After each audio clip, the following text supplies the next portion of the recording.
permission to speak to your higher self.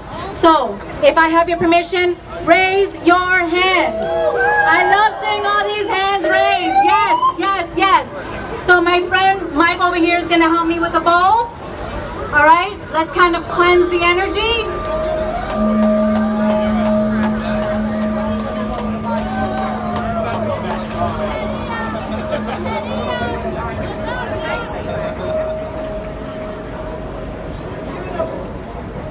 Alright, so last time I was on stage, I shared frequency, right? It's very important, and it's worth sharing again. So, we have different levels of frequency. The lower they go, the more detrimental it is for ourselves and for the people around us, okay?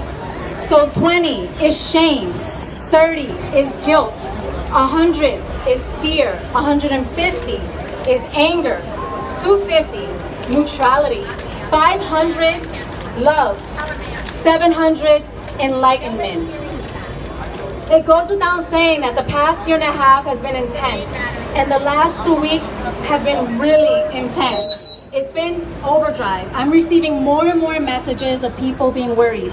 I'm getting calls at work from parents asking me what they can do. Their teenage children are being harassed at school, right?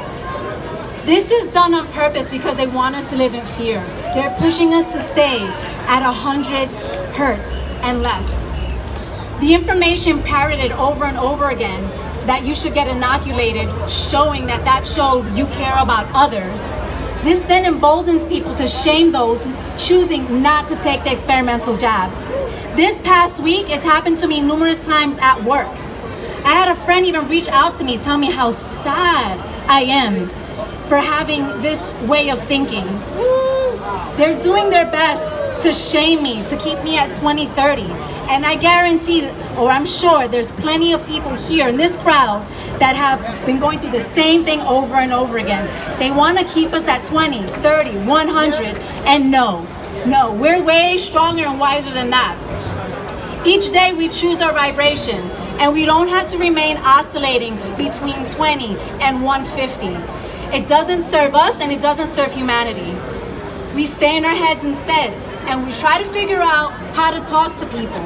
But that's not enough. We can't just stay in our heads. We have to do a lot more.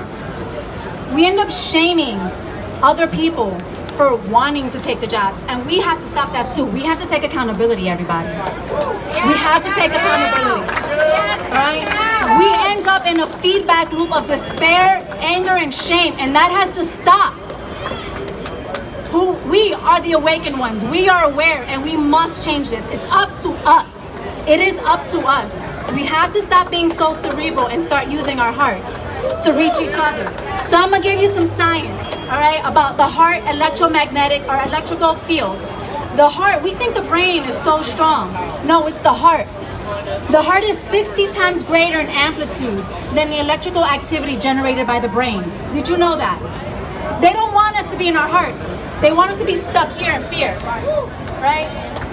The magnetic field produced by the heart is 5,000 times greater in strength than the field generated by the brain. The electromagnetic energy of the heart not only covers each of our cells and our body, but it also extends out. So everyone here that's vibrating high, you're extending out to all of Times Square. One person's heart signal can affect another person's brain waves. The heart-brain synchronization can occur between two people when they interact. And here we're trying to speak with logic. What I'm saying, I understand that's great, but it's not enough. It's not a bad thing, but we have to use more of our hearts to create the positive shift. We have to communicate at an energetic level. When we live at a higher frequency, we're more creative, we find more solutions instead of giving into demands. I've had people contact me this week that they're ready to commit suicide because of all of this. But you know what? We can change that. We can save them. We can make sure that they stay here and fight with us. I've been getting messages of people being denied at work with their religious exemptions and their medical exemptions. They deny all of them. They give into despair. They get angry, they start crying. And I'm like, wait a minute.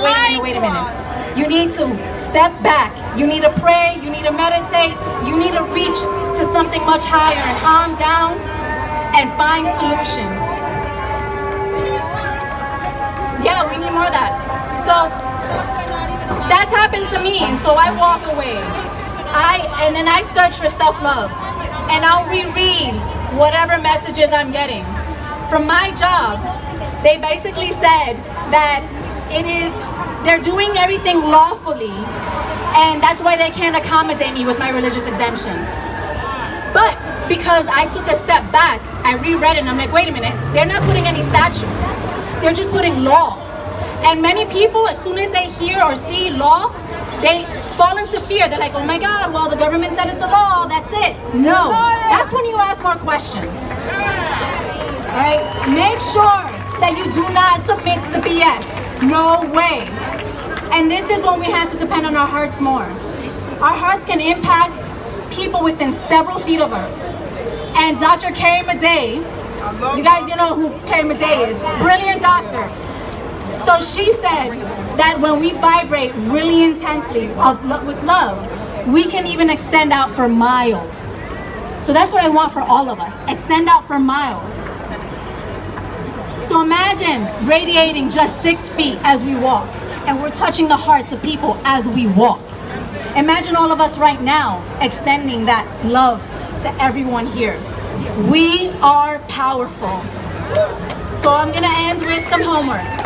First, allow yourself to feel angry and sad. It's all right. It's all right. But don't stay stuck there. Work through it, commit to self-love, and elevate your spirits.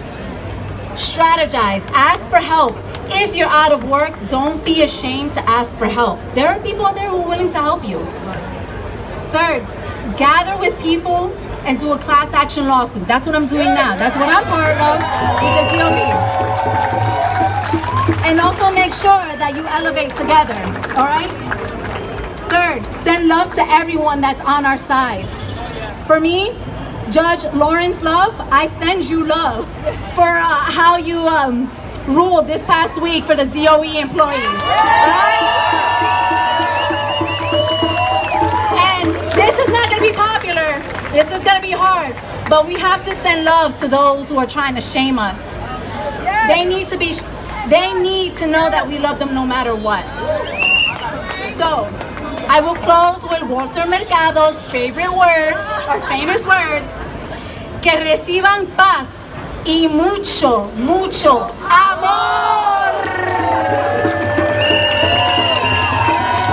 Thank you.